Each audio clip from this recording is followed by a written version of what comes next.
une aquarelle de poche, un carnet de voyage, tout ce qu'il faut pour immortaliser ses voyages. Donc aujourd'hui, on va commencer par ancrer notre page avec un liner permanent de chez Pigma Micron. Ce qui est bien, c'est que vous avez des pointes calibrées, même en couleur dans la gamme.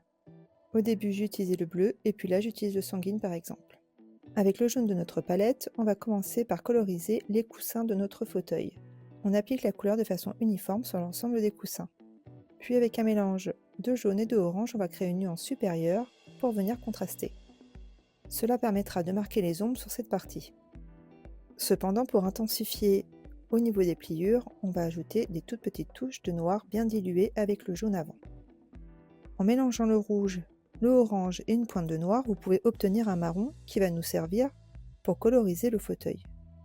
En première couche, nous utiliserons de façon très diluée, puis en plus concentrée sur certaines parties que l'on souhaite plus marquer. Comme ici, où on va marquer l'ombre à l'intérieur du fauteuil. Pour le mur en arrière-plan, on va appliquer un ocre qu'on aura créé en mélangeant le jaune avec le marron. On pourra l'utiliser également pour le sol. Pour coloriser la mer, mettez de l'eau avant sur l'ensemble de cette partie. Puis avec le bleu de la palette, venez appliquer une première couche de façon diffuse. En mélangeant le bleu et le vert de votre palette, vous obtiendrez un turquoise, que vous viendrez appliquer en superposition du bleu. Cela va créer des mélanges et des nuances pour plus de réalisme. Pour le gris des falaises, on va prendre le noir qu'on va bien diluer sur notre palette avant de l'appliquer. Pour les bâtiments de la ville, on pourra faire des variantes entre le ocre, le marron et le orangé. Au niveau de la rambarde, on va rajouter quelques végétations avec un pinceau fin. En mélangeant le jaune et le vert de la palette, vous pouvez obtenir une nuance supplémentaire de vert.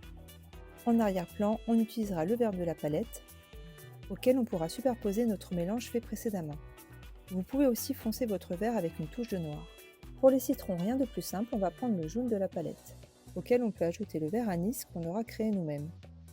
Vous pouvez également superposer une pointe de ocre. J'ajoute également au pinceau fin quelques touches de végétation supplémentaires. Puis avec mon fineliner bleu du départ, je viens dessiner mes assiettes. Pour le cône de la glace, on va reprendre le ocre qu'on aura créé au début de la vidéo et on va venir l'appliquer sur l'ensemble. Avec le ocre moins dilué, on va venir remplir les petits carrés. Le rose de notre palette va nous servir pour la glace. En première couche bien diluée, puis en plus concentrée pour les détails. Pour créer une nuance supplémentaire, vous prenez le rose de votre palette avec le violet que vous mélangez et vous obtiendrez un fuchsia. Cette couleur va vous servir à marquer les contours avec un pinceau fin. Et pour apporter quelques touches de lumière, nous utiliserons un stylo Gelly Roll blanc. On peut également utiliser un fineliner noir pour redessiner nos feuilles. Et voilà comment immortaliser la Dolce Vita dans votre carnet de voyage.